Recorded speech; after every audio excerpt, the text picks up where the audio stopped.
بسم اللہ الرحمن الرحیم۔ حدیث مبارکہ۔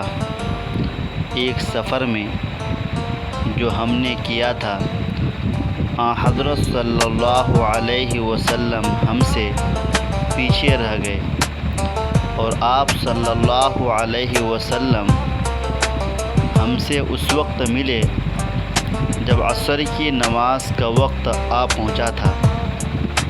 ہم جلدی وضو کر رہے تھے، بس پاؤں کو خوب دھونے کے بدل ہم یوں ہی سا دھو رہے تھے۔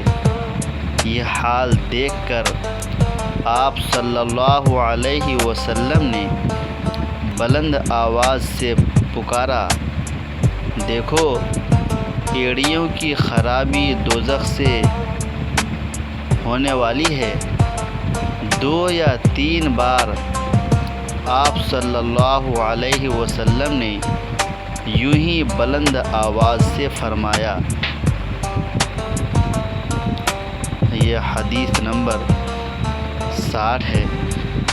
امام بخاری رحمۃ اللہ علیہ اس حدیث کو اپنی کتاب بخاری شریف میں نقل کی ہے۔ حضور پاک صلی اللہ علیہ وسلم